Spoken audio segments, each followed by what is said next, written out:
built in all new Israeli apartments, this predominance of safety serves as a constant reminder of Israel's existential threat by both Palestinians and neighboring countries. At the same time, Israeli safety practices subvert many Israeli actual safety. For instance, the availability of guns and weapons aimed to protect Israelis against terror attacks leads, in some cases, directly or indirectly, to accidents and or violent attacks on women and children. So to articulate the nuanced construction of safety, I will start with a large-scale public spatial point of view, moving towards a mid-scale discussion of organization space, and then discuss the internal social perspective. Going backwards. There we go. Okay. So one more thing is that this is a first-person paper, but the first person could be either myself, Lital, or Yossi. Changes. Okay, so when I walked down the city center of Jerusalem, I sensed a vibrant mixture of languages, accents, and religions. Non-normative gender appearance or non-heterosexual displays of intimacy often evoke hostile comments and sometimes lead to a physical attack. Zion Square is constructed as a wide open space in the middle of the shopping area, located so centrally that you must pass through it in order to get to many places.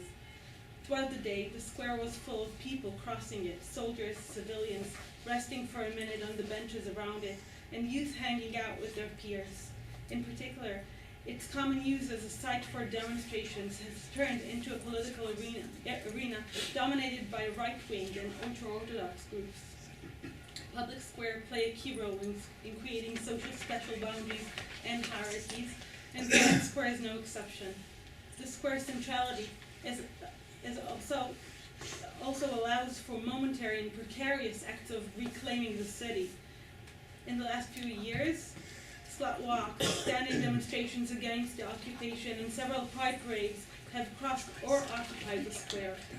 Most often, however, the space's potential for plurality is denied by public performances of patriotism and religiosity. A popular gathering place for right-wing religious youth, groups hang out at the square, sometimes don't. This sense of aggressive excitement is pumped up by male breastlets who dance to high-volume music. Another permanent weekend presence in Zion Square is the Hava, an extreme Jewish right-wing group famous for fighting intimate relationships between Jewish women and Palestinian men.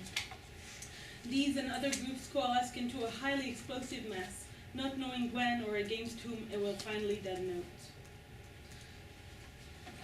Zion Square is steps away from the Jerusalem Open House.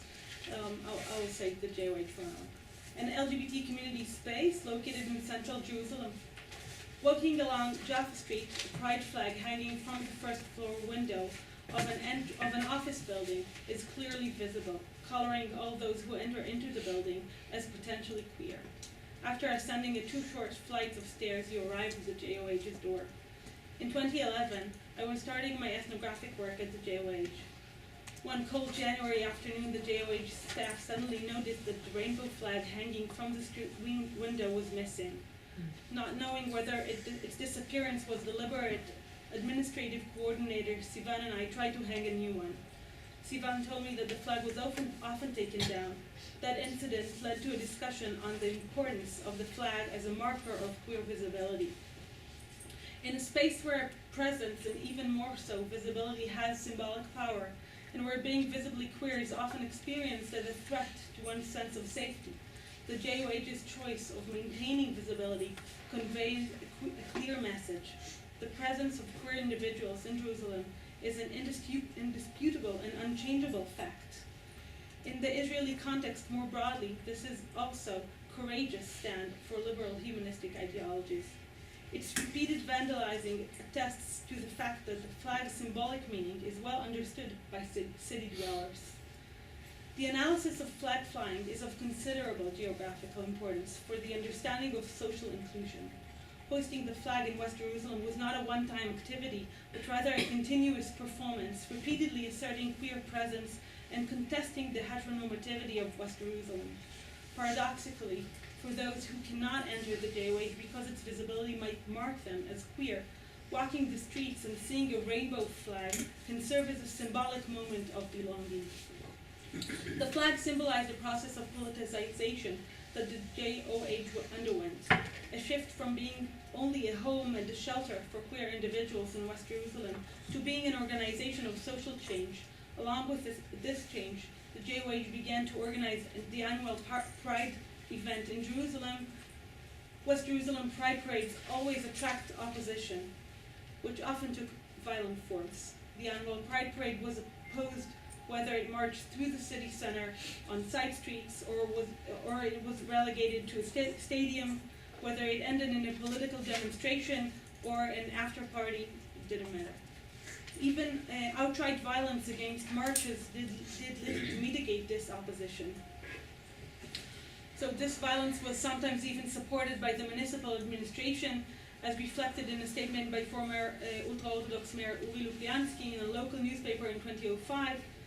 And as far as I'm concerned, going to Temple Mount with a pig's head and holding a pride parade is the same provocation. And actually I heard quite the same 2 weeks ago on the radio when they announced the date for this year's pride parade by some other administrator from the city municipality. So it's ongoing. Thus, despite the ongoing visibility of the JOH, the embodied experience of walking the city streets remains a difficult experience. Noam, the JOH chairperson, reflected on these difficulties, accentuating the influence of the overall violent atmosphere in West Jerusalem on queer activists and the ability to create a safe space. Noam described the aftermath of a queer party at the Bass Club, following the 2009 West Jerusalem Pride Parade. After the party, a group was violently attacked on the street by a person who shouted gender-related slurs at them. The attack was traumatic for the community as it demonstrated the unsafety of West Jerusalem streets. Following this incident, Noam and other activists met at the JOH and wrote a flyer for distribution for the city center. This act represented an attempt to cope with the unsafety of West Jerusalem public space by demonstrating to the neighborhood residents how unsafe the space was. This act was a statement of refusing to be shamed by broadening the critical of mutual responsibility and publicizing the concept that safe space was necessarily one that is safe for all. The act of hanging the pride flag outside the JOH's building rendered the space less safe for some, as it associated the building with the queer community. However, the same act was seen by some of the JOH staff and volunteers as an attempt to make Jerusalem streets safer for queer individuals. These views reveal different understandings of the temporality of safety. Immediate, marking individuals as queer in a hostile environment, versus the long run, part of accumulating actions aimed at increasing street tolerance for difference and showing queer presence in the city. At the same time, as Noam's story exemplifies, the efforts to show queer presence in Jerusalem, while possibly leading to safer streets in the long run, can also be dangerous in the immediate present. Several violent attacks on Israeli queer community took place in recent years. On the night of August 1st, 2009, at the Bar Noir Tel Aviv home for queer youth, an armed man broke into the discreet yet unguarded space, killing 2 and wounding 10 others. The shooting at the center of Tel Aviv shocked many and was seen as a landmark in the Israeli queer history, leading to structural changes in local queer organizations as well as to ideological and strategic shifts in queer politics. At the JOH, the shooting provoked a discussion on safety, and a contractor company was hired to provide security services of the kind provided in many major institutions in Israel. The guard at the JOH are positioned at the front door during the opening hours. As suggested above, this boundary maintenance involves profiling, which is based on the assumption that queer people have some kind of visibility, while those with heteronormative performances are positioned as threatening others. Profiling is a common practice applied by Israeli security forces to recognize who belongs to us, the Jewish people, and who is the other, usually Palestinians, deserving more meticulous scrutiny. Ironically, the armed guards hired to protect the space in many queer places are often identified as heterosexual men from low socioeconomic statuses who belong to the same social group profiled at the entrance as threatening others in the first place. this reflects an inherent paradox in the logic of security. So the JOH's chairperson described how the guard's presence changed the atmosphere. During the weeks of the preparations for the Pride Parade, we had regular threatening calls on the answering machine at the JOH, and there were cops around the house and more. This year, that was 2010, it's generally quieter. I think we didn't have even one stink bomb. Last year, going up the stairs was a nightmare. It was crazy. The stink bombs throughout the week of the parade. Once a girl opened the JOH's door and threw a stink bomb inside, and it was awful being inside. Not this year. This year, we have a guard, so it's different. So, non-security fears were well-founded. In 2005, Ishai Schliessel, an ultra-Orthodox man, stabbed 3 Pride Parade marchers. And in 2015, Schliessel, same person, only 3 weeks out of prison, once again stabbed marchers during the parade, leading to the death of 16-year-old Shira Banki, and 6 other marchers were injured. The guard's examination, along with his gaze, subject those entering to the experience of being scanned, not only physically, checking whether they carry a weapon or a stink bomb, but also psychologically, checking their identity to see if they belong. That is, if they are queer, allies, or otherwise. The guard labels the people he lets in as queer individuals, marking the boundary between the specific queer space of the JOH as a general heterosexual space of West Jerusalem, considered unsafe for queer people. This dichotomy between us and them and the intolerance, toward the ethnic, national, and religious others, Palestinians, Arab Jews, religious Zionists, and ultra-Orthodox Jews, is thus applied by victims of the same intolerance. This irony is compounded by the fact that the sense of safety is provided by an armed guard who carries a weapon, collapsing onto itself. The discourse of securitization provides a sense of safety. This presence of the guard on the edges of queer safe space brought the outside in by reproducing insecurity and violent discourses. This negotiation of boundaries does not occur at the edges of queer safe space alone, but inside queer spaces as well, revealing how fluid queer safety is. The question of safety and of what it means to have a safe space often came up in relation to sex. Both the JOH and the Mikveh, which is the only gay club in West Jerusalem at that time, had a conflict between several narratives suggesting the place that sex should have within a queer safe space. Ideas about sex positivism and the therapeutic and trauma discourse tended to clash. This duality constructed by adults for queer youth was well illustrated by the coordinator's account of the problem caused by having a security company guard at the entrance. The security company sends the strangest people, whose basic communication with the world is awful, or who sit all day inside because it's too cold, or because they want to connect to the web, and one who browses the net and watches porn while he's in the JOH, one who's always late. So watching mainstream heterosexual pornography in a queer community center is considered to undermine the space's safety, as it tends to objectify women. And other things. The act of watching pornography on the premise make the guard present sexually threatening. This also emphasizes that the guard is not doing his job. Number one thing. Yeah. It was the penetration of heterosexual pornography and the heterosexual spectator that turned the situation into a threat. Another example of the failure of safety through the regulation of space is the prohibition of JOH's visitors to use the public computers located in the open space to access Atraf Dating, which is an Israeli website facilitating sexual encounters between men. Those likely to use the JOH's computer to schedule hookups usually didn't have access to hookup websites through their mobile phones and didn't have internet connections at their homes, which are mainly ultra-Orthodox men. Arranging random hookups through the JOH's computer was perceived as obscene. The choice to ban such activities, however, created a sense of safety for some, the youth group, by restricting others' access to the same safety. Similar processes aimed at creating respectability by street cleansing were often discussed by queer critics, constructing normalcy and deviancy under a guise of public safety, intimacy, or decency. Another aspect of these discourses is the underlying assumption that queer youth visiting the JOH need institutional protection against adult sexuality. A kiss between a 23-year-old group instructor and one of the group participants, age 19, in a bar, spiraled in the following weeks into a moral panic in the local queer communities. The instructor was fired. The kiss was consensual. However, the story came to be narrated as one in which the instructor abused her authority or at least did not act professionally.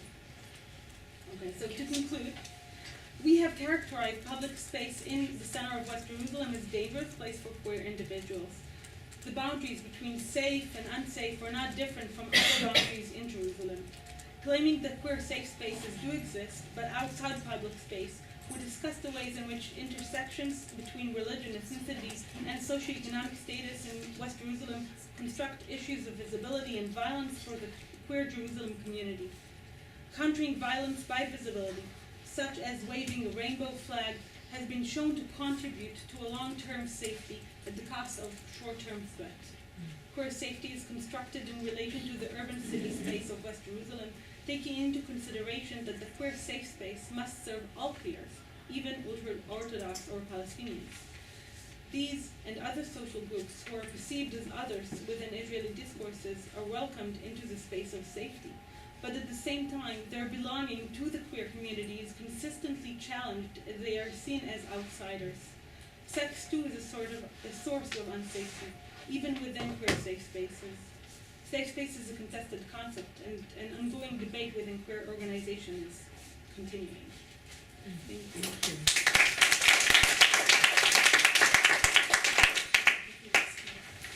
you. Okay, thank you very much, Gilly. Fascinating paper. We are switching. You can just escape the computer and you can with her. I don't need the computer, I need lights. Escape it. We need light in the good chair. Okay. Our next presenter is Dr. Sarab Abu-Rabia-Queder, who is a senior lecturer at the Department of Education at Ben-Gurion University in the Negev. Her studies focus on marginality, inequality, and agency from gender and racial perspectives among Palestinian women in both tribal, that is, family and public spheres, including education and employment. Sarab has published extensively, and I will just mention the co-edited book that she recently published entitled Nakba Bedouins and Colonialism, New Perspectives with Rutledge in 2015, and her recent book published with Magnus in Hebrew, The Emergence of a Class Identity, Nakba Palestinian Professional Women, was published recently. Today, she's going to speak about blurring the green line in the study of Palestinian women in Israel, producing moral knowledge and academic justice. Okay. It's a bit complicated lecture. I don't have any PowerPoint, yes, so I'm going to read and I hope it will be clear. The last decade has witnessed a change in the process of production of research knowledge on Palestinian women in Israel, particularly from the critical perspective that challenges the knowledge structures that have been formed so far. This change came as a result of the increase in the number of female Palestinian researchers from both sides of the Green Line and from outside of it.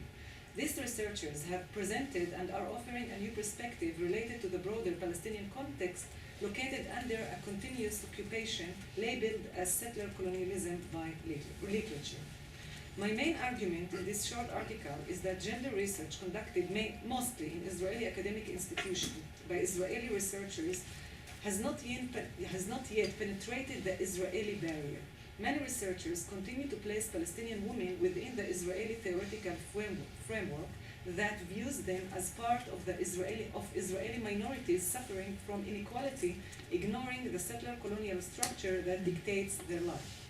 They are placed as part of the discourse that classifies them separately from the rest of the Palestinian people who were divided by the Nakba and the Naksa, and also divides them by the Israeli feminist discourse. This discourse produces research injustice, a term I propose to develop in this lecture, Through it, I call upon all those who conduct research on the Palestinians in general and Palestinian women in particular to produce ethical knowledge that brings research justice to the women who until now have been researched from an Israeli perspective. To exemplify my argument, I will address the feminist field I've been researching for more than a decade, the Palestinian community in the Negev, which is the southern part of Israel.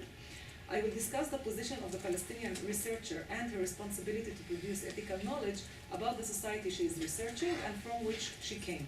In the end, I would suggest a link between two theoretical paradigms, intersectionality and settler colonialism, as an unavoidable link to the achievement of research justice and the production of ethical knowledge in Palestinian gender research. First, to understand what is research injustice in the process of knowledge production of Palestinian women, I will refer to Miranda Krieger's term she defines as epistemic injustice. Epistemic injustice is created in the space of epistemic act, i.e. within the process of knowledge production. In order to create epistemic justice, Krieger points to the mechanisms that creates epistemic injustice. One of the mechanisms responsible for epistemic injustice is the prism through which we researchers use in order to analyze the world of disadvantaged groups that might create injustice to that group. She offers two terms. The first is testimonial injustice, which means that injustice occurs when a stereotype causes the listener to undervalue the speaker's reliability regarding his or her word. In this case, epistemic injustice is created through the power relations between the speaker and the listener. The second term is hermeneutical injustice, which occurs in an earlier stage when a group is analyzed from an inferior point of view prior to the research process. The epistemic injustice in this case is created from the gap of the prism through which we use in studying other groups. However, this gap or injustice is not created by a mistake. Rather, it is created because the disadvantaged group are hermeneutically marginalized, meaning they are not partners in the process of knowledge production on themselves. In this paper, I aim to show how this process is created in the case of Palestinian women discourse. Therefore, this lecture is divided into three sections. The first, I will speak about my identity as a Palestinian researcher. The second, the genealogy of research on the Palestinian Bedouin women in the Negev, the research community I've been studying and which I came from. And the third, explanation of the inevitable linkage between the two theoretical paradigms, intersectionality and settler colonialism. Okay, so I will start. First, my identity as a researcher. Firstly, when I started researching Palestinian women in the Negev, I couldn't ignore my identity as a Palestinian woman and researcher, coming from a society that has not been obvious to critical public discourse and academic discourse over many years. The starting point of thinking about identity is my national and civic identity, which have formed two very important components in the process I have experienced as a researcher in the Israeli academic institutions, as well as in the research on Palestinian women. Here I ask, what is my role as a Palestinian researcher in the Israeli academic institutions? What knowledge do I want to produce? I argue that my position as an indigenous Palestinian researcher with national, civic, and gender identities on the various coordinates of the margin and privilege does not free me from my moral duty to produce knowledge for gender and research justice. The production of ethical knowledge requires me to develop a sensitivity to the oppression of the occupation and its impact on my community, and to pay attention to the voices that have been silenced. The integration in my research of the feminist and moral agenda is part of my mission as an activist and a researcher. Therefore, when I conduct research, I put on the hat of indigeneity and that of feminism, which defines the colonial orientalist discourse. When I began my career as a young researcher in the late 90s, research on Palestinian in the Negev in general and Palestinian Bedouin women in particular was still in its beginnings. The research was conducted in the field of Orientalism and the modernist conceptual framework as part of the power relation inherent in Western knowledge production on the indigenous, which turned them into the other. Research of the indigenous, as shown by indigenous researchers, must formulate a research task for itself and also set out ethical tasks to unpack the binary power relations between East and West, relations that formed indigenous identities subjected to colonial domination for decades. Thus, the main task of researchers on the indigenous is to reveal colonialism from the history of the indigenous people, rewrite it from an indigenous perspective, and analyze it through non-binary frameworks. In particular, dismantle the substantialism which was built up through cultural, religious, and collective indicators that were incomplete and devoid of diversity. My feminist identity requires the dismantling of the depictions imposed on Muslim, Palestinian, Bedouin women, and provide a platform for their feminism and ways to confront them, as well as deconstruct our essential identities as feminists. In order to produce ethical knowledge, we must not disregard in our research the reality of the occupation and its domination over all areas of Palestinian life within the Green Line and beyond, as ignoring the occupation is a separation from reality. However, do the Israeli academic institutions provide us with space for expression, or should we apologize and use political tact? Sami Samouha raises the question about the role of the sociologist in the Israeli academic institutions. He suggests that sociologists in Israel should adopt a common social science school of thought that seeks to penetrate the walls of the academic institution and to be relevant and expand the role of sociology in the lives of the public and the state. Shanhab takes one step further and demands that the researcher be identified as an intellectual, not only as a position but as an action. He or she is a human with standing in a certain field, scientific, academic, poetry, law, and etc., but expresses his or her position in another field, political or ethical. Nahim. According to him, the real intellectual is like a traveler who diagnoses and motivates. That is, the identity of the researcher is an important component in the development of the discourse, and it is worth asking ourselves, where do we meet our identity in the knowledge we produce? Unfortunately, the academic institution does not always allow for the expression of moral opinions and the examination of ethical questions so as not to interpret the knowledge as biased.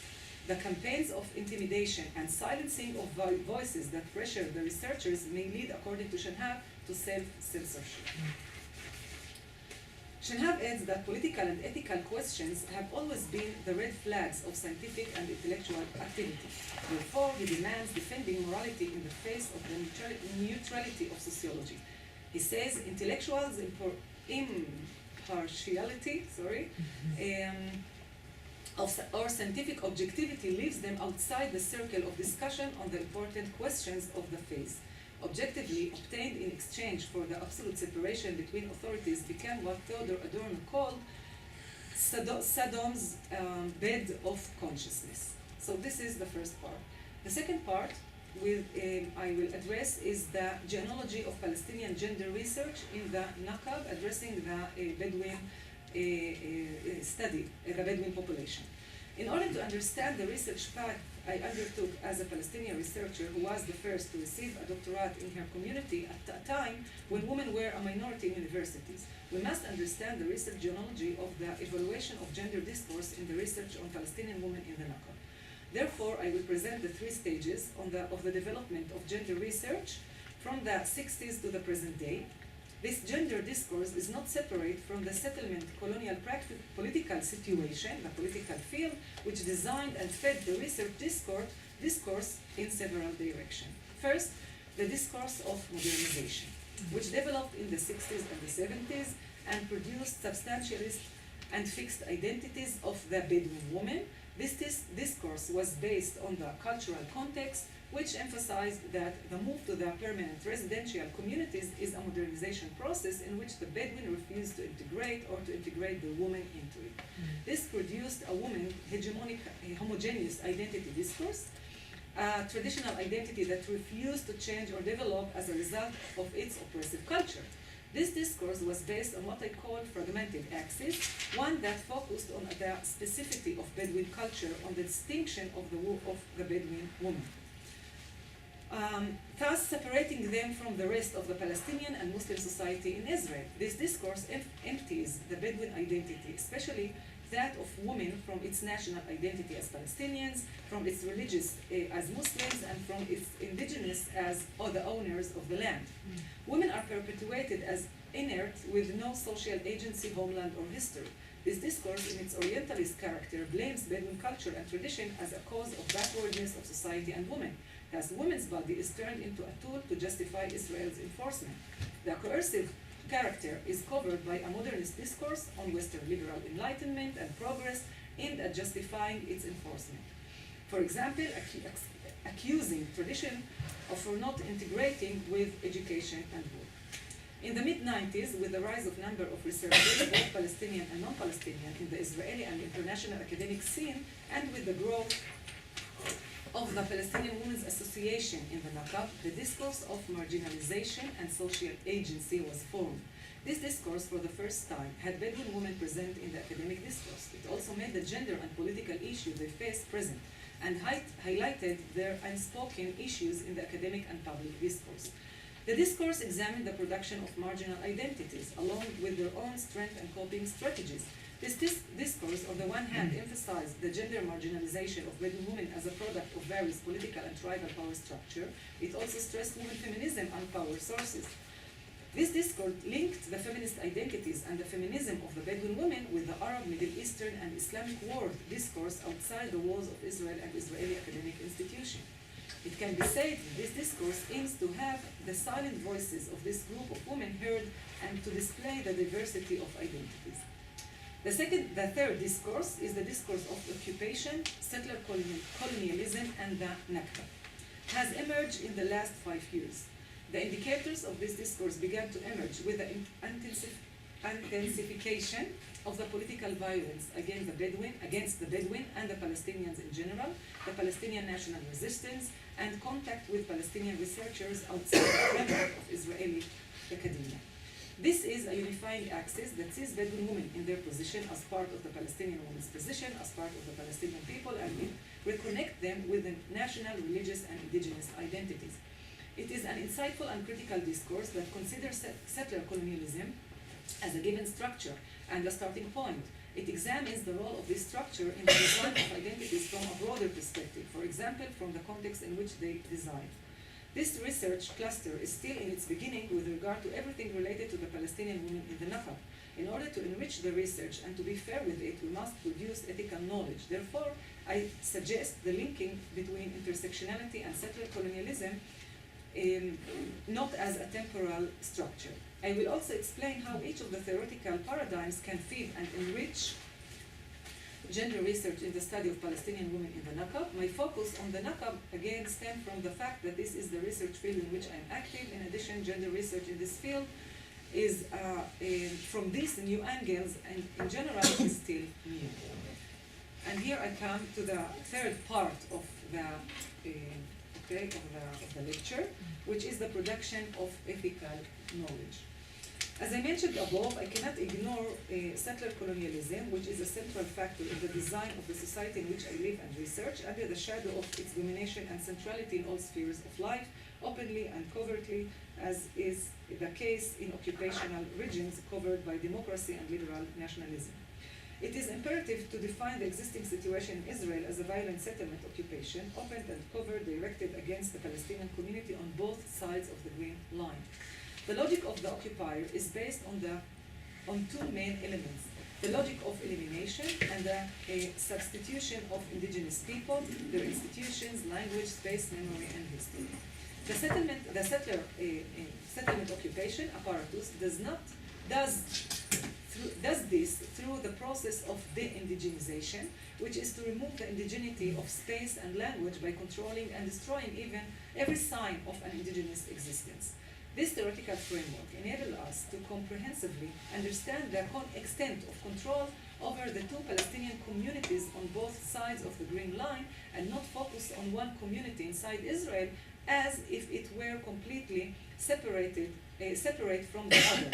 According to Shenhav, the occupation project is employing devices that are not only directed outward but also inwards toward the political space, which is free of military violence but in which a different kind of violence, administrative or police, is practiced. Therefore, if I ignore this situation, I would be susceptible to doing something ethically unjust and dealing with the Palestinian citizens of Israel as a community separate from Palestinian people, as if a democratic Israeli reality had formed here. This approach ignores the occupation project and its violent measures directed at the two communities, and it subjects them to a strict police system through open and hidden devices. The instrument of control over powers and apparatus that use force are not limited to the prevention, investigation, and suppression of the people, but include various institutions, social practices, bureaucratic mechanisms, judicial strategies, and planning systems that work together to influence the individual and society in order to produce new forms of behavior, habits, taste, and desires. This means that the blurring of the green line in feminist research will enable the expansion of the analysis and a wider understanding of Palestinian identity beyond the theoretical framework of equality or inequality, which would equate them with other minorities in Israel. Raanan argues that the Palestinians' demand for equality in all spheres of life and their definition as a national minority within the definition of Israel as a democracy has yielded no results. The theoretical framework of equality has posed a threat to the Jewish majority, who has used all the legal and political means to preserve the Zionist project and achieve its objectives through the use of colonization policies. These policies sought to keep the Palestinians, who are citizens of the state, as colonized subject under Jewish control and sovereignty. For this reason, Nadim Raanan and Arij Sabah Khoury proposed framing the citizenship of Palestinians in Israel with the term settler colonial citizenship as a central analytical framework for understanding the dependent position of the Palestinian citizens in Israel as an extension of the aims of the Zionist project on both sides of the Green Line. At the same time, women's research in the institution in general has evolved from the angle of intersectionality. This paradigm drives gender research forward and is essential in researching Palestinian women. According to sociologists Sylvia Wolby and others, the theoretical importance of researching intersecting power relation is its pioneering analysis. It enables the detection of special power structure that intensify the intersection that imprison women and increase their marginalization. The examination of the intersections of life axis does not separate between repression apparatuses. However, it claims that there are interconnected repression devices which an encounter between them results in a new phenomenon in the form of a new suppressive structure or category. This paradigm, though, continues to focus on examining inequality, which is important in studying the marginal intersectionality of Palestinian women. However, the paradigm of intersectionality does not make sense if we do not link it to the settler colonial framework, because it lacks the composite of occupation as the supreme force that moves and nourishes the other intersections. Therefore, I would argue that intersectionality cannot be separated from the framework of settler colonialism. The first is of importance to the second, nurturing and enriching it and enabling to expand its research scope in terms of the research subject. The intersectionality helps us to dismantle the marginal intersectional situation of the Palestinian women and examine the different identities of their lives.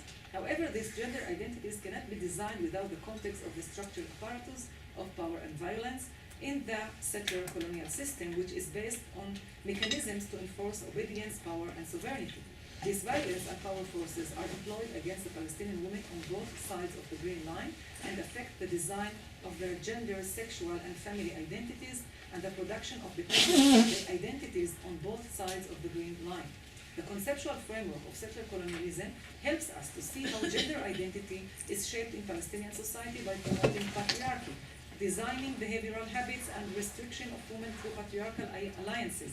The focus on this paradigm in feminist research on Palestinian women is still not widespread within the boundaries of the Israeli academia. The added value of both theoretical framework is that they feed one another. The paradigm of intersectionality feeds the framework of settler colonialism, as Rita Damoun suggests. I quote, if settler colonialism describes a given situation of power structure, intersectionality opens these power structures and dismantles them. It also disconnects the context and relationship between them within each structure, helping us to analyze the settler occupation apparatus in a dynamic, compound, and multidimensional way. Okay. Last two paragraphs.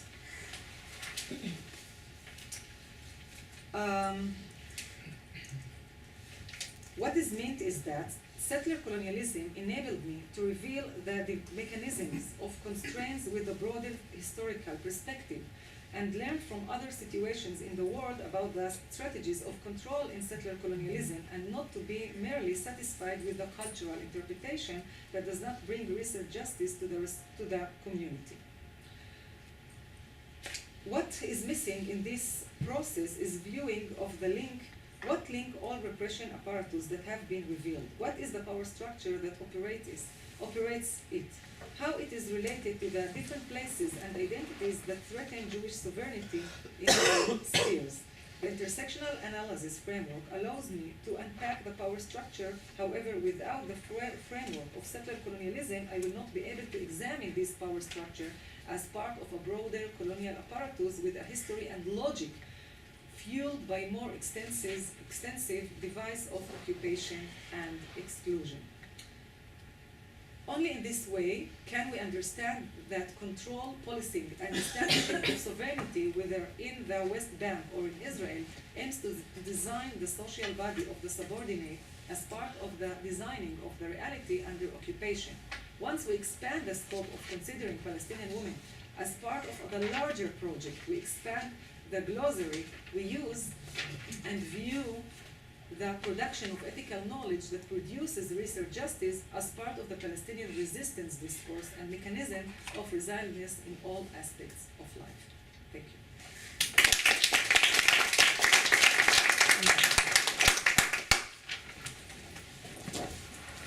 The next speaker is Dr. Malka Grinberg, who is working as an urban planner on projects of urban regeneration in Jerusalem. She was a postdoctoral fellow at the Center for the Study of Multiculturalism and Diversity here at the Hebrew University in Jerusalem, where her work focused on Mount Scopus campus as a contested space of encounter in the city. And I think that you're going to talk a lot about it tomorrow.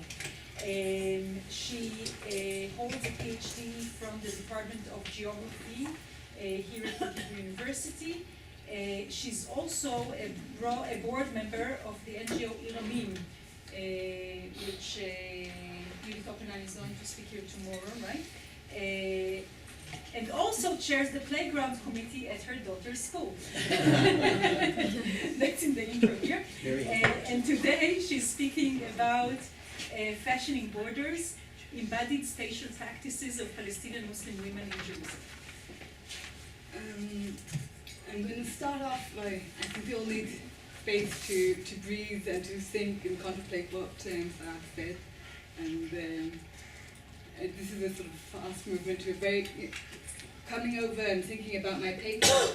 I was sitting in a taxi with a Palestinian driver, and he said to me, and we were talking about what's going on in Jerusalem, and I said, you know what, I could tell you, in 2 weeks' time I'm going to be kicked out of my house in Sheikh. And there's something about normalcy, what is normal, where we are, so I'm here, I'm not here in academia anymore. I am now working for the baddies in Jerusalem, from my perspective. And the research which I'm going to talk about is something which I did in my PhD. And I'm taking something which, at least from the Hebrew University Geography, it's considered very much not an important subject, clothing, the way we dress. It's just, it's not, it's fashion, it's commercial, it's not the issue. And what I would like to try and show through looking at clothing is how crucial it is for identity making, or the way we move in and across different spaces in the city. And the research which I did was about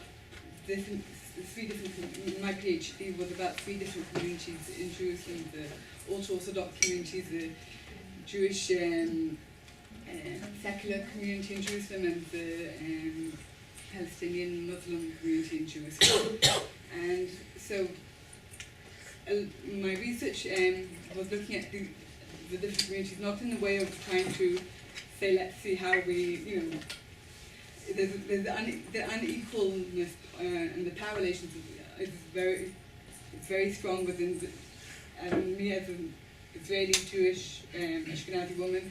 I'm part of this complexity of these power relations. I'm the occupier, and so this research, I felt that understanding the city is putting in the voices of all the people here, because we're related to each other and affected by each other. and what we could not, the boundaries that we have necessarily in our minds between the different sides are not necessarily there. But it's not to equalize in any way the power relations. That's what I was saying.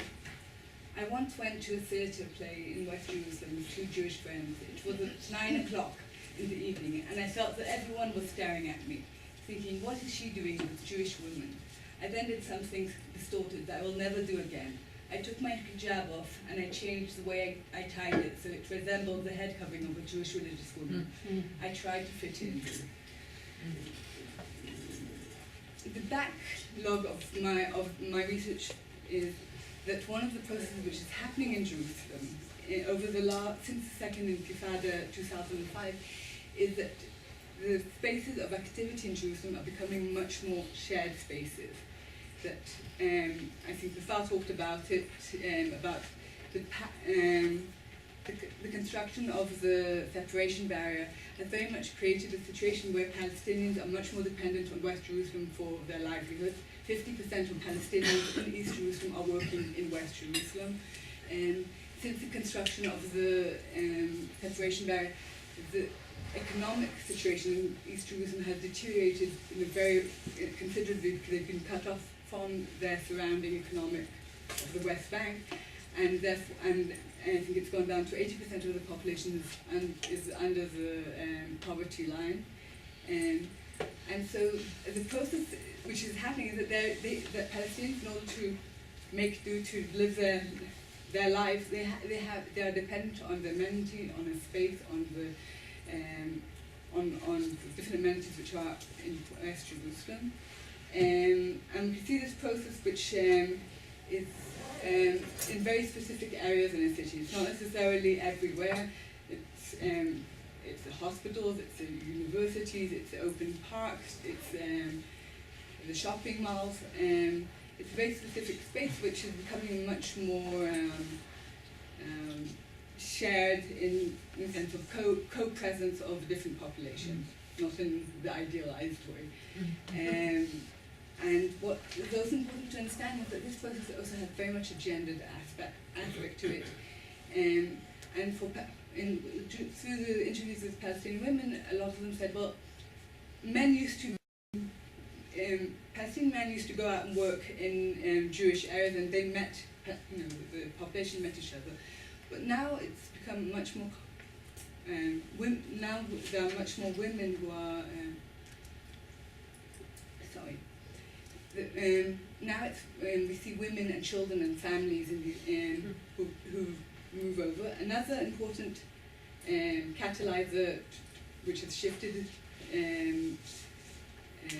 people's mobility in the city is the New Light Rail, which up till then, most of the movement in the city was the public transportation system in Jerusalem is segregated. The buses are segregated into 3 different communities. And there's the Egged buses for the Jewish everyone, they were called. There's the Egged buses which are for the Orthodox population. And there's Palestinian bus company which provides transportation to Palestinians. Palestinians who need to cross over into West Jerusalem have to cross over into a Jewish system. And the New Light Rail is the first system which actually cuts across Palestinian neighborhoods, connecting between Jewish settlements, neighborhoods in East Jerusalem and to West Jerusalem. But this is very much, and there are 127,000 people using the train every day. So it's a large amount of people who are using it and encountering each other in the public spaces. So looking at Jerusalem and the structure of the Jerusalem, so we could talk about, there are many, the urban structure of the city could be seen as being constructed by the ethno-national conflict is most prominent in defining the neighborhoods between Palestinian neighborhoods, Jewish neighborhoods, and the whole creation of Jerusalem is very much part of the conflict. And there's also the religious conflict which is going on between the ultra-Orthodox community, which is 30% of the population, of the Jewish population in the city, and it's a growing part of the city, and the demographic, and it's again, I don't think I bought the right map, yep, but it's, it is, and it's again, they live in segregated neighborhoods in the city. In most literature, Jerusalem is considered one of a very highly divided, highly segregated city, and the process which I'm talking about are processes of encountering in the everyday spaces, in the everyday movement across the city. Now I'm going to go back to the closing, which was the reason which I wanted to talk. I want to say that clothing practices have been, can be understood as practices that embody and symbolize constructions of identity, politics, and cultural meaning. And clothing can be seen not only as reinforcing gender identity, but other identities as well, such as ethnicity, class, and sexual orientation. Researchers argue that women's clothing practices create, divide, and display identities, revealing and concealing them. What I would like to show is that they're not, that they're also spatial mechanisms in order to move across space. And if we look at so one could talk about clothing as part of the modern representational theory, structural theory, Butler, of course. There's been a lot of writing in the geography about Muslim women's bathing practices. And what I found interesting in these articles that it is most people who are interviewed are people who are women in Western countries and who are wearing Muslim attire, with hijab and jilbab, and the question is how do they negotiate different spaces and how people react to them. But it's very clear that they do not, that there aren't, that the interviews are not, I haven't seen yet researchers which are looking at the differences between Muslim women wearing hijab or not wearing a hijab. The question of religiosity within is, I haven't seen much research about it. And one of the things which also come across in the research is in Turkey, there's been a lot of writing about urban citizenship and space and relationship, and they're very much the jihad is seen as a symbol of anti-colonialism, as a way of as a resistance anti-colonial structures.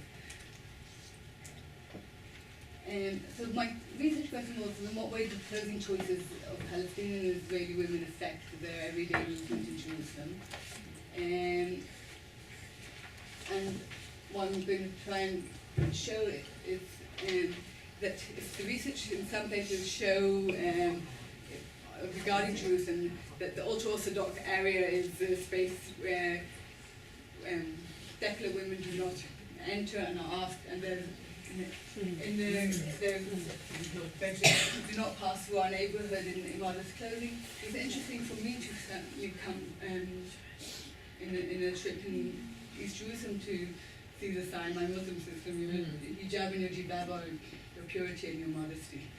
And so one could, one of the claims is that Jerusalem being a city in conflict, we could see how that intersects with the reinforcement of gender and patriarchy in both societies. So one could see much more of the way the occupation intersects with creating greater gender, patriarchy and discrimination in East Jerusalem.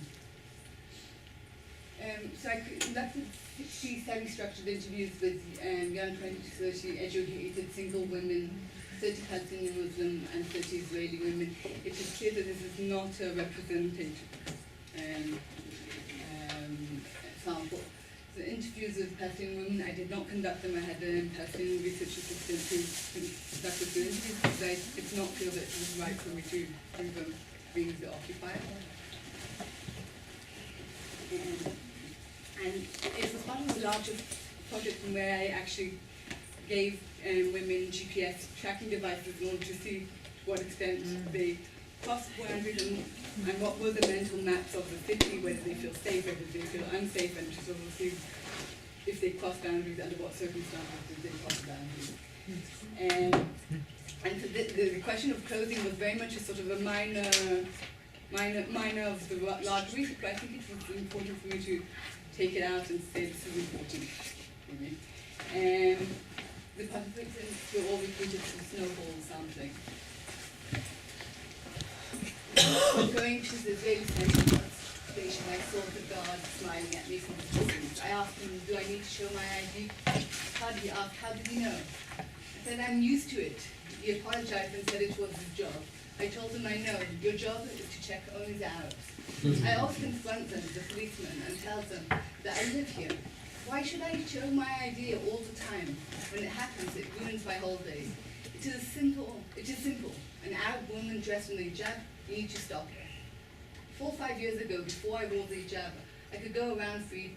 People used to speak to me in English. They thought that I looked like an American. From the moment I started wearing the hijab, it changed everything for me. I think it's very, very clear the racialization in space and the visibility of the hijab of stating you're Palestinian, and what it entails.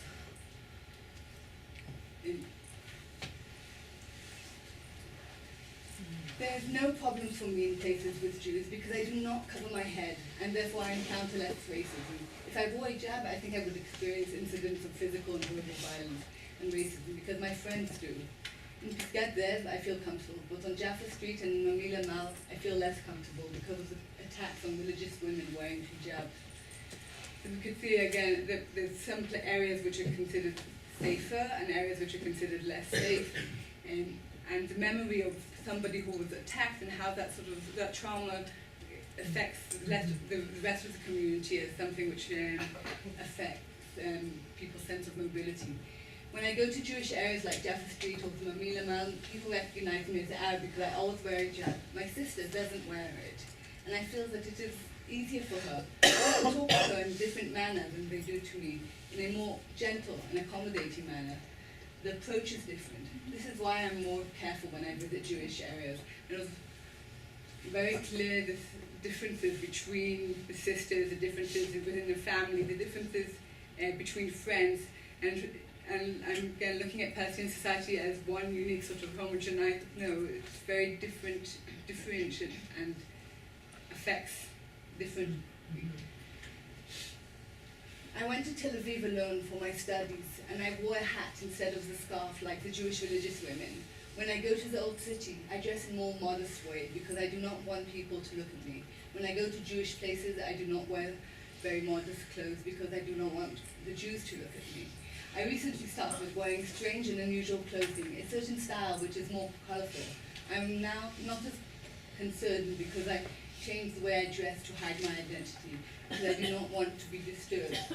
Amal from Abuto told me the story of she decided, unlike most of her friends, to study in a Jewish university, and she wears a hijab, and she said that it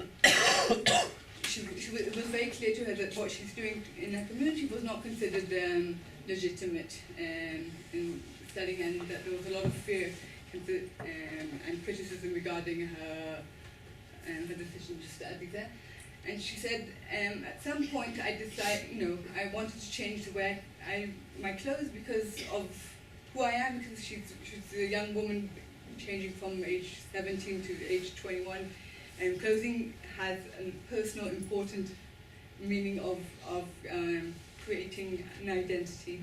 And she felt that it would be seen all the time by her friends as part of her becoming Israeli or Israelization of identity.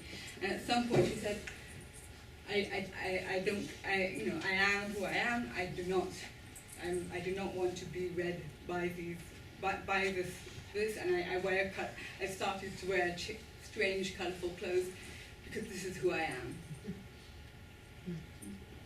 But for many women, the sort of understanding that who I am and how it is interpreted by the community, and how it's interpreted by the Israeli forces, again narrows down the sort of the decision making. So wearing a hijab, the decision to wear hijab or not wear hijab was very, very clear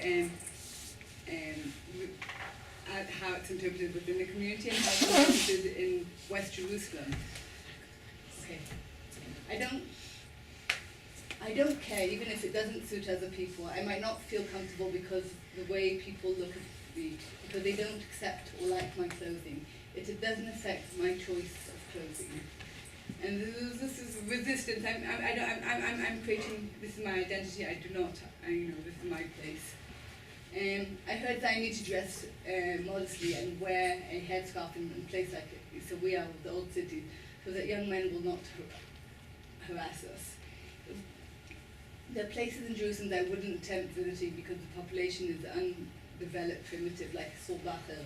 Even if I was dressed appropriately, but I let down my hair, they would look at me in an uncomfortable way, run after me and ask for my phone number. In many ways, most of the Palestinian women reported about harassment and harassment by Palestinian men as a mechanism that very much clear the definition, which are the places which they feel safe and which are not safe. And one of the reasons that they talked about moving across the boundary into Jewish-Israeli space was because they felt that they were less harassed. And this sort of situation was that on one hand, Jewish space allowed them a certain sense of freedom from in a patriarchal society, but it was also a space of fear of being found out as Palestinian. So there was this multiplicity and this complexity of being included on the basis of a gender identity, but excluded and excluded on the basis of Palestinian identity, and this sort of awareness of what it allowed or didn't allow within for these women. One of the findings showed that 40% of their time they spent in Jewish Israeli space, which is very, very considerate amount of time. So this sort of process of where you are and how it changes who you are and create, and what I would say to conclude is that it created such a hybridity and in the sense that it isn't losing a Palestinian identity, it is creating a complex identity which is very much grounded to Jerusalem, to what it enables as a space of crossing these boundaries, and yet and creating a very localized, I would say, Palestinian identity, which is different from Palestinian identity in the West Bank, and because of this, because of the situation in Jerusalem.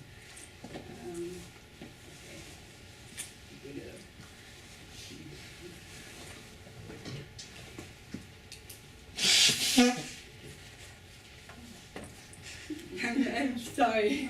I had the night, with everything else, the night without sleep never helps. Thank you very much, Malka.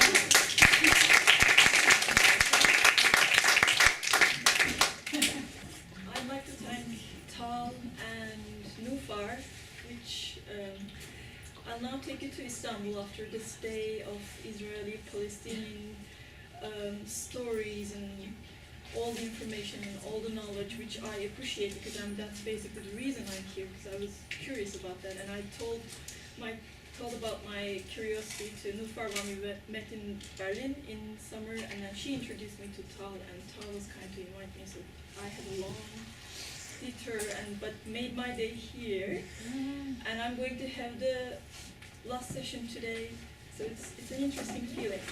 So we're going to Istanbul, and we're going to talk about the half-finished, the unbuilt environment, as I call it.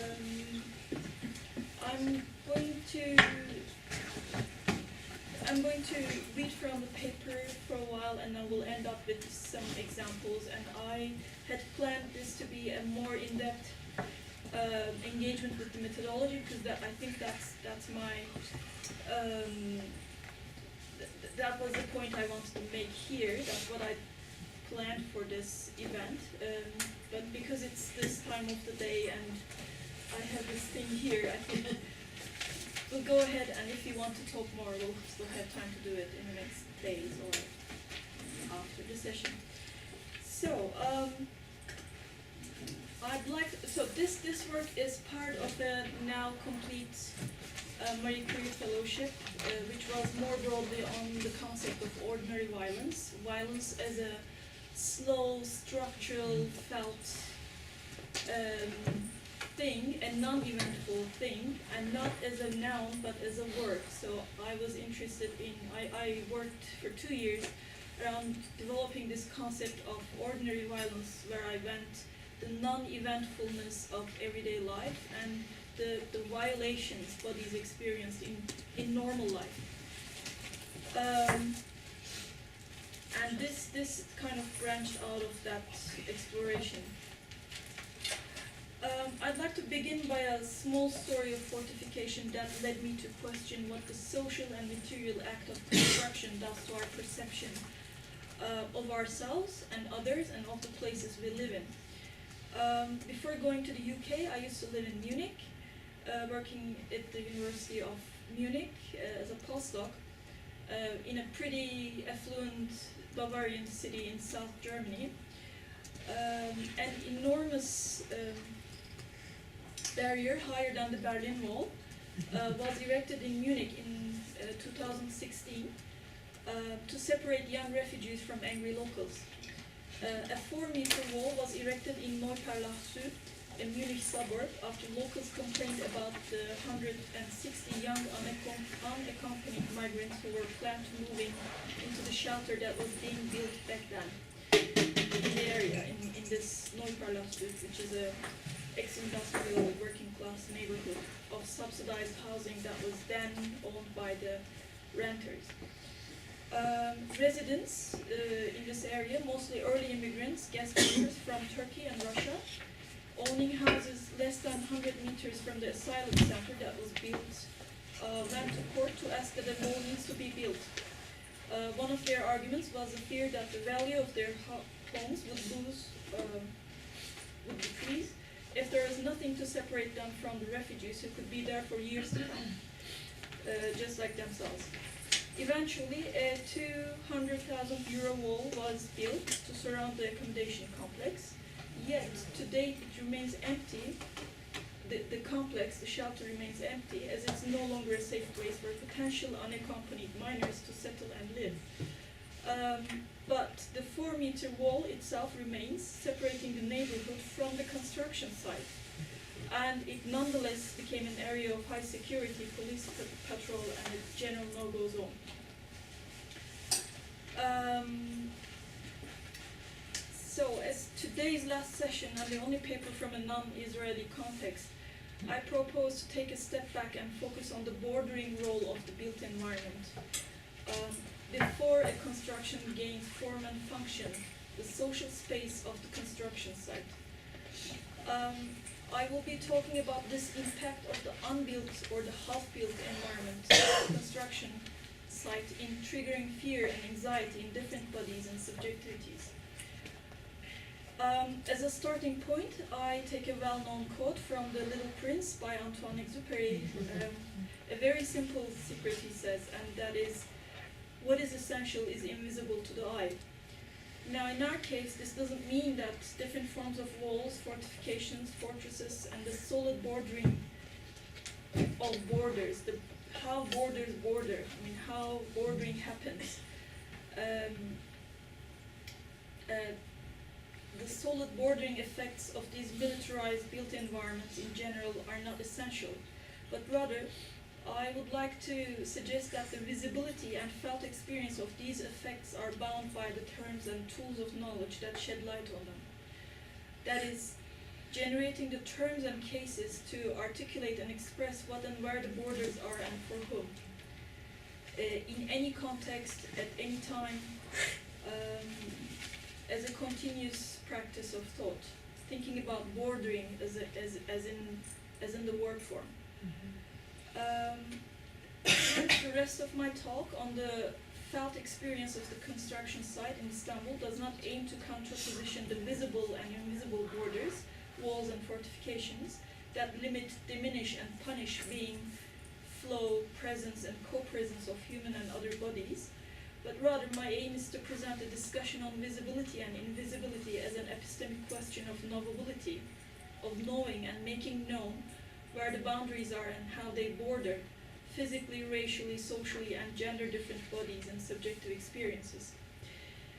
I will propose a visual approach to doing border work and present vignettes of my research video, a walk down the shore on the construction site as an aggressive urban environment. This work and discussion are empirically based on the audiovisual material produced by residents living near construction sites in redevelopment neighborhoods in the Anatolian part of Istanbul. And field research for the project included variable cameras, walks, smartphone photography, and visual illustration meetings in order to pay deep attention to a roadblock, a tree that no longer is, or the reversed interiors of unfinished luxury housing in what was once a neighborly yard, park, or market. Together with 15 participants, our practice involved speculative visualization to explore the intimate geopolitics of the construction site. For people who work in construction and who live surrounded by sites, so I call it life under construction. The experiences vary from fatal workplace injury to pedestrian death, residential displacement, social exclusion, and gendered violence. It is common sense that construction sites are dangerous and that high standard regulations and safety measures are necessary to make them safe spaces for people who work and live around them. Construction sites are also spaces of segregation with physically and socially enforced, visible, perceived boundaries between construction machinery and pedestrians, working men and passers-by, and residents and profit seekers. Yet these boundaries are porous. In reality, much circulation, like all borders, in reality, much circulation happens when security fencing is partially removed, which is usually the case in Istanbul, or when residents meet with workers and reluctantly share the social and physical space of a bakery or a supermarket, often with these single migrant, young and ignorant men, according to one study participant. The space of the construction is incomprehensible from the outside and becomes conceivable, if not always accessible, only after a structure is materially born by human use and recognition. Once the human scaffolding of worker bodies and their life-making visibility leaves a neighborhood, the construction site is a perceived space. Until then, it's liminal, half-built, and mythological, differently dangerous for insiders and outsiders. From concept to completion, projects in renewable neighborhoods are accompanied by stories of better, improved, new, modern, secure, profitable, and smart life-making. These stories are also intertwined from the beginning by counter-memories of the site as a place of impoverishment, corruption, displacement, injustice, and other forms of social and material harm. The material stages of an architectural structure at the same time involves a traffic of emotions, of relational remembering, and site-specific storytelling between the then and now of the location of the construction site. The construction, in other words, occupies significant visual, physical, and mental space even before it's a complete structure, constituting a political geography that I wish to explore through the norms and exclusions of its making. Jenny Robinson introduces the ordinary as an approach that makes possible a flat imaginary to start from anywhere in order to narrate the connections between local historical particularities that have sedimented into space. Quoting syndicates. The notion of ordinary violence and the controlled speculative mode of exploring its mythogeographies in the construction site resist the zoning of certain bodies and cities as victims of normalized violence in these places. The eventfulness of violence. This is a violent city, this is a violent area. Instead, the objective is to deploy an open-ended research strategy and develop the methods for this strategy in order to sustain attention on the extended materiality and emerging visibilities, the multiplicity of visibilities of an intimate geopolitics of violence, explored through fear as an emotional response to specific things seen in particular ways in and around the construction site. Construction is dangerous, and construction sites are crime scenes not only because of the common terminal exploitation of human and environmental resources, but because of its embeddedness in a history of capitalist integration, sustained by patronage and populism in Turkey's historical political context, which I'm going to skip now. Throughout the 20th century, modernism and developmentalism guided the construction, deployment, and political management of cities as productive forces of the Turkish nation state.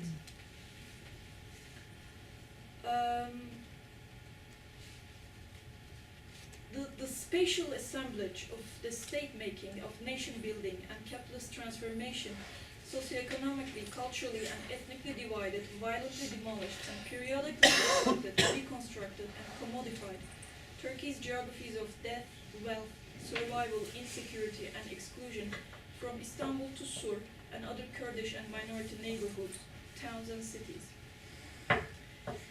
I have some more on the construction industry. The super interesting fact is Turkey is consistently in the first 5 countries producing and consuming cement in the last decade. Usually followed by usually preceded by U.S., China, and Mexico, and now we have Vietnam. But I'm going to skip this part too, which maybe you may discuss later, but it's because I find it interesting. Anyways, Yes. apparently the neo in neoliberalism has to do with a new life and new buildings and new interiors and technologies, with ever-expanding employment opportunities for construction workers and any other field that requires cheap labor, such as mining, farming, textiles, but is nonetheless a potential source of a beautiful death by work. The importance of this question appeared to me as I was transcribing footage from the smartphone photography tours in Istanbul. I was struck by the recurrence of the rhetorical question, is life so cheap? Or the so life is that cheap version, as the culminating tension line, setting up towards hopelessness, despair, and anger in all participant narratives on residential displacement, or a deadly accident by an earth-moving truck, or a scaffold that had collapsed in a nearby construction site. It's almost like an expression, life is so cheap, cheap life. A construction worker is a man in foreign land. He's displaced, he's employed for 3 to 4 months at most. He lives in the construction site, stays with 8 to 12 other men in a container good enough for 3 people. At the end of the workday, when everyone retreats to their place, tea is made. There is not enough space to even put the cups. You would see everyone holding their teacup in their hands. No ventilation, no air conditioning. He's often given a 15 centimeter thick, cheap foam mattress that deflates to 3 centimeters in 3 days, damp with moisture and impossible ever to dry again.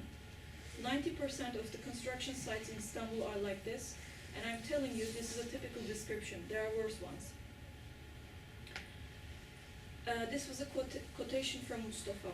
I met Mustafa in a panel that I co-organized in 2014. The title was Working Poor in Cool Istanbul.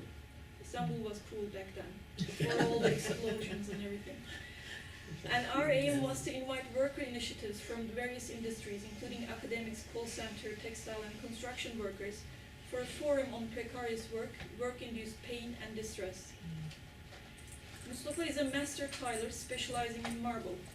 He has work experience in major construction projects in Turkey and also in Russia and post-war Afghanistan. He's also the founder of the Construction Workers Association, together with mostly younger workers, some of them his apprentices and business partners, when he gets subcontracted for marble work. Because when this happens, he employs others, provides the material, and pays co-workers wages. Every construction worker, after his first day on the site, dreams of becoming a subcontractor one day. A construction site is full of subcontractors, big ones and small ones, like me getting the job and pulling 3 others to join me in getting it done. This is subcontracting too, Mustafa explains. It's hard to know the exact number of workers living on and off site in Istanbul, since most of them are undocumented and highly mobile, traveling between sites, cities, and sometimes countries every 3 to 5 months. According to Mustafa, there are 2.5 million adult and underage men working in construction.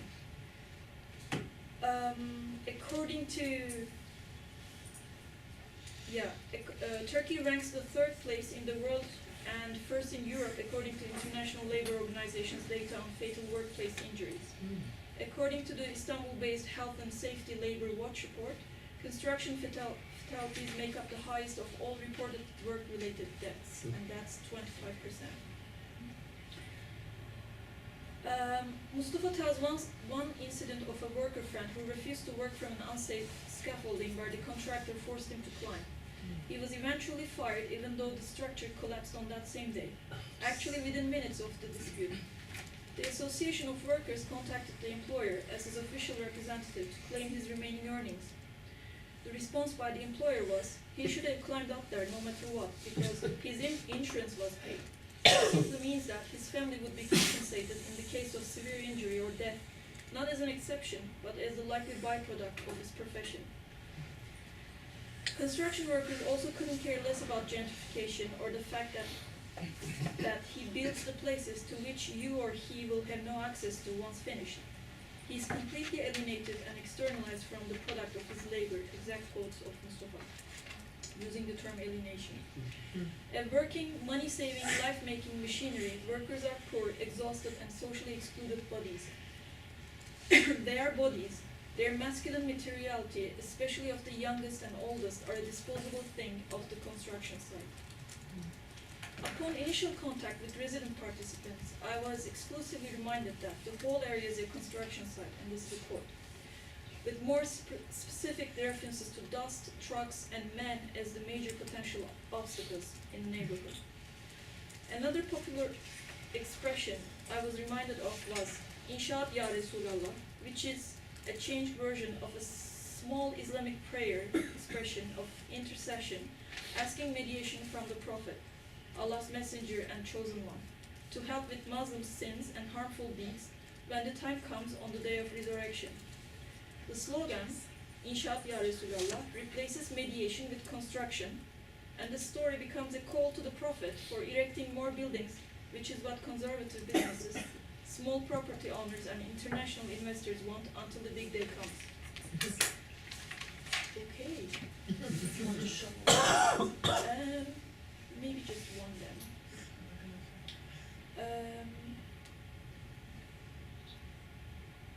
Fear of machines, trucks, and cranes in specific was extensive in the narratives as a sensory base to articulate wider concerns for displacement and other harmful situations. Bulldozers, cement mixers, and trucks are dangerously loud, while cranes are huge and visually dominant. One participant identified them as the gallows of the city. In this case, the city personified as the half-finished tall buildings standing side by side in a construction site, especially when looked from a distance.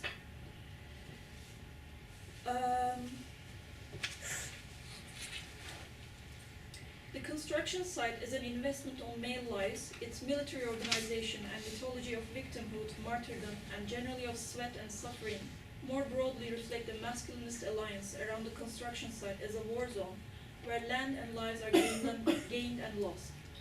The long tradition of elite engineers as ruling party and government figures in Turkey supports the view that patriarchal positivism and populism work together in retreating the developmental myth of masculine physical power and victimhood through the military space and norms of construction as the driving force of the nation's capitalist integration.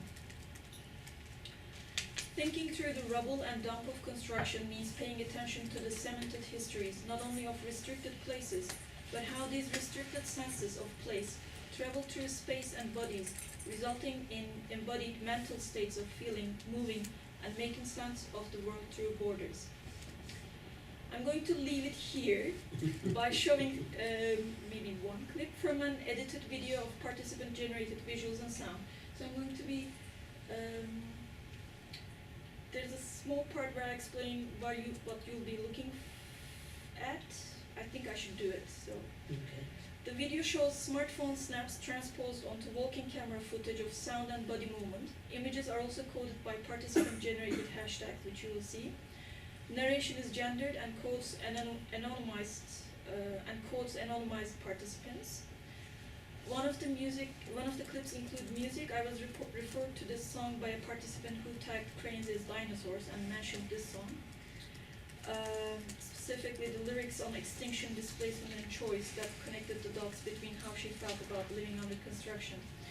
So these are layers of visual data that present an edited narrative on the connected memories and stories of living under construction. It also constitutes the major output from the research project I mentioned at the beginning.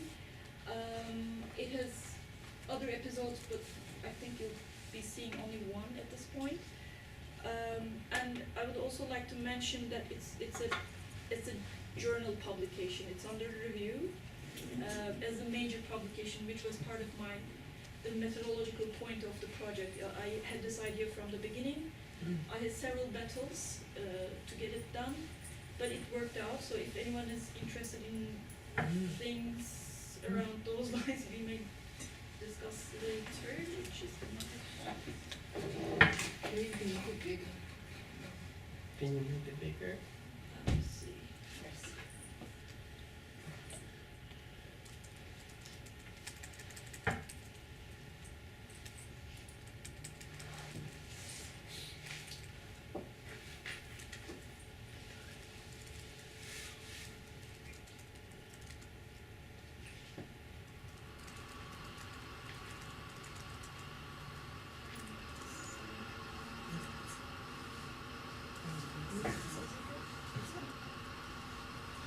Küçük küçük sokaklarda koca koca kamyonlar.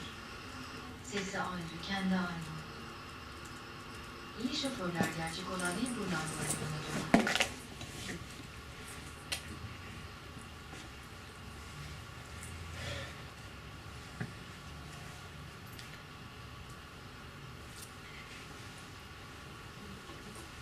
Burada insanlar çalışıyor. Ölümlü kazalar. Kaza değil işte. Hafriyat cinayeti. İnşaat cinayeti. İşçi cinayeti.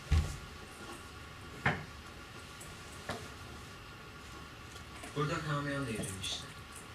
Adamcağız öldü. Onun da fotoğrafları var. Çekmiştik. İstersen onlara da bakayım.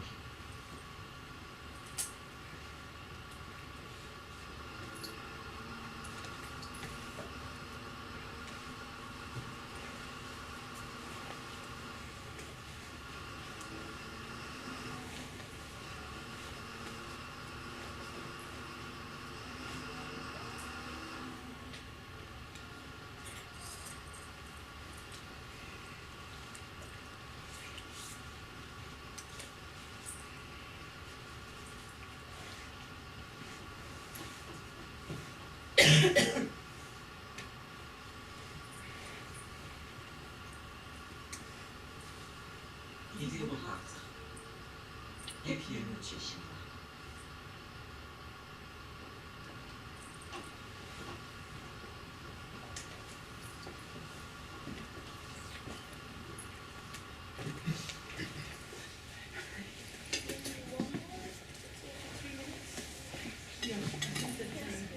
The audience requires.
Her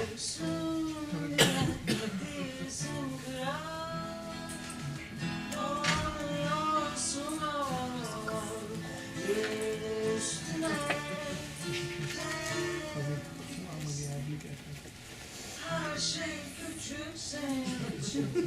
Bir zorla kavrayamayınca gerçeği gitmişler zaten belliydi. Sonu başından bilinenler darlıyor.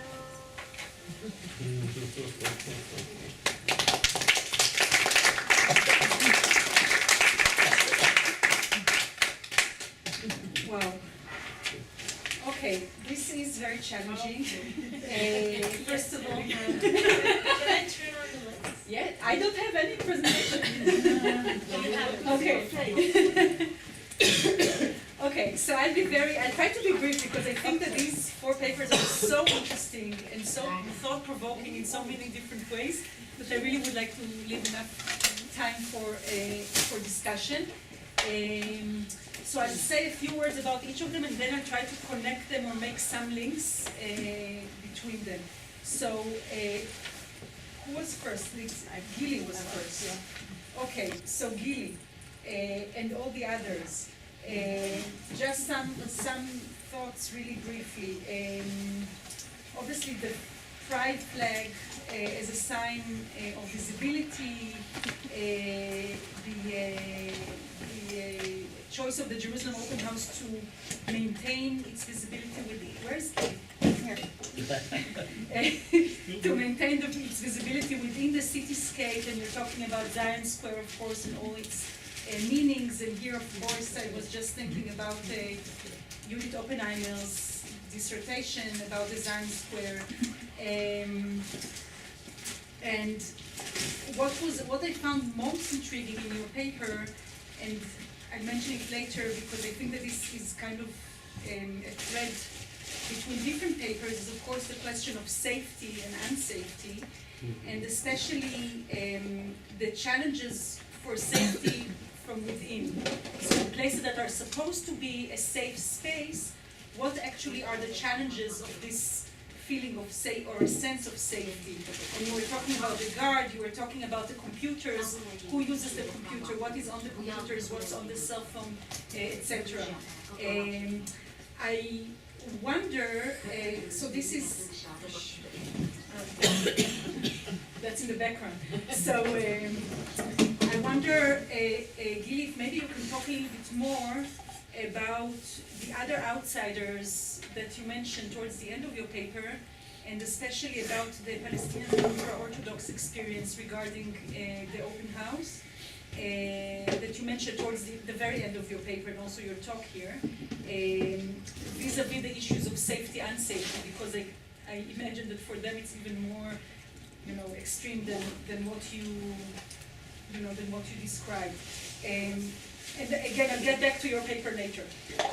So this is just specifically to Gilly. Sarab, as always, eye-opening and very challenging in terms of the theoretical. Where's Sarab? In terms of the theoretical framework that you offer. I think not only. I think that for all of us here sitting here. Again, some connections to other papers as well. The two kind of theoretical theories that you're trying to bring together and that you're trying to combine, using, of course, your own data and your own also identity, of course, as a scholar. Two things that I would like to ask here. First of all, I want to push you a little bit further because you're talking about, again, specifically about, you're talking about this idea of research justice, reaching some kind of a research justice for the Palestinian women you're talking about, and I was wondering if how does in other fields, when we're getting out of the issue of Palestinian women here for a second, if you can think and develop this term further while speaking about other audiences and about other subjects of research, such as, for example, what comes first to my mind is Mizrahi women. So if you can develop this term further while speaking about them. And of course, again, knowing your work in general, I think that this is a question that is very relevant for all of us, and definitely for the panel here, the question of ourselves as our own identity, and how does it play out in our research, the limits of this identity, how does it work out for us? And again, I'll get back to it later. Malka's paper, I think, can go very well together with Nafar's paper from the other panel, from the previous panel, among other relations here and connections. So the role of dress, where's Malka? Yeah. The role of dress in shaping and regulating the bodies in relation to religious, ethnic, and national identities, clothing choices as an act that changes across spatial context. Also clothing choices as a sign of empowerment and resistance, which I think is very, very important here. And they have, one of the things that for me was very intriguing, again, and you mentioned it quite a bit in the paper, also in the presentation, is of course the issue of the hijab as a marker of identity. And in a way, the interesting thing here is that in other contexts, veiling basically enables urban mobility, right, as you mentioned. But in Jerusalem, and probably in other spaces as well, in other cities as well, the hijab actually constrains the movement, right, of women into different parts of town, the Jewish parts of town. So not wearing the hijab made some participants uncomfortable in the Palestinian area. So this very complex dynamic of hijab and wearing the hijab and where to wear the hijab and the complex dynamics of how hijab plays out basically in different areas in town. And then of course the question of mental maps, profiling, negotiation of, again, as I said, the dress. And here too comes, I think, you mentioned it very clearly also in your presentation, the issue of power relations between the researcher and the interviewees, right? You said that you did not conduct the interviews. You talked about yourself, your own identity as an Ashkenazi woman, as the occupier, you said. So this is a general question for everyone here in the panel, if you can all reflect a little bit about the role, also Asli, of course, I'll get back to you in a second. Asli, everyone, the role of the author or the intellectual. Sarab was talking about the role of the intellectual. I'm talking also not only about the role of the intellectual, but also the role of us as scholars. And I think that this is something that deserves really self-reflection. I'm personally thinking about it all the time, and I'm sure, judging from the quality of papers here, I'm sure that everyone does. So if you could just reflect a little bit about this, how do you relate to your own identity, what the power relations of you versus your subject of research. Malka's paper versus Gilly's paper, some things that came to my mind, the safety and border crossing in the city, the limitations of safety, and the way safe space plays out in different contexts and audiences, and sometimes again against the original intentions. So in Gilly's paper, the issue again of the guard, who's supposed to guard but actually looks at, watches porn, and in Malka's paper, the issue of the hijab as I said, as a dynamic, etc. Asli, I already apologized because I received her paper only yesterday, so didn't have enough.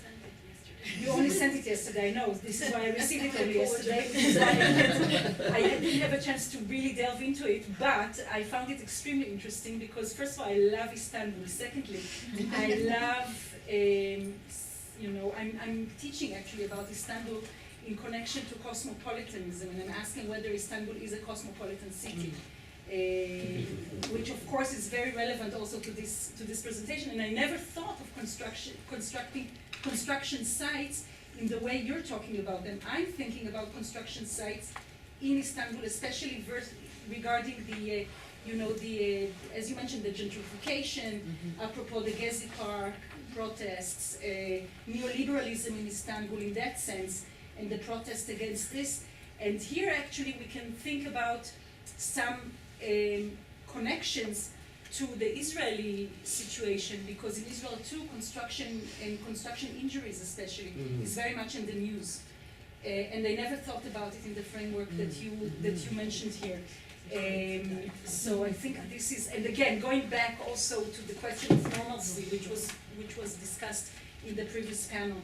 What does it mean, normalcy, and also construction site as a space that embodies so many different actors, right? The worker on the one hand, the constructor on the other hand, the neighbors living around, the people who are hit by the trucks, the people who actually make the money and the profit out of what is going to be built in the construction site, etc. So this very, very complex environment. Now, I don't know if I'm offering so many questions, I'm just kind of mumbling. Now, I try to offer some questions. First of all, the issue of safety, I think, is a thread going in between or connects all papers. Safety is also as a contested mechanism, which is something that is, I think, relevant to all papers here. What does safety mean, and how do we reach it? Can we reach it at all, etc. I wonder, especially Sarab's framework, theoretical framework, I wonder how can Sarab's argument interact with Malka's paper, if at all?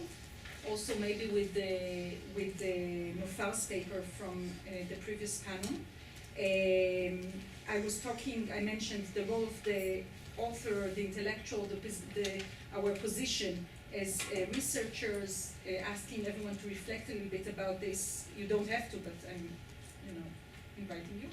And the question of profiling, ethnic profiling, other ways of profiling, physical profiling, of course, in the case of Malka.